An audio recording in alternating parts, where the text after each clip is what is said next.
When I was 13, my family and I decided to take a trip to Montana for vacation to Yellowstone National Park.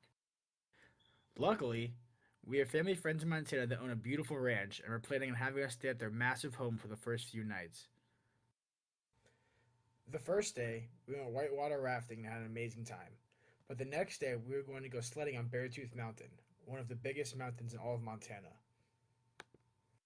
On the morning of, our friend's father was feeling sick and couldn't make it on the trip with us.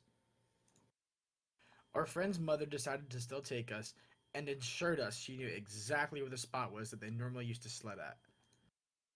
As we made our way up to the top of the mountain, I was feeling butterflies and scared as we circled around the guardless road. When we got towards the top of the mountain, my friend's mother pointed and said she recognized the spot that they used to sled at.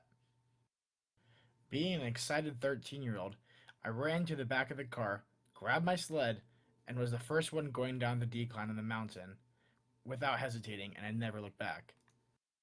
After going down the mountain for about 30 seconds, I heard a monstrous "Stop!" from way behind me.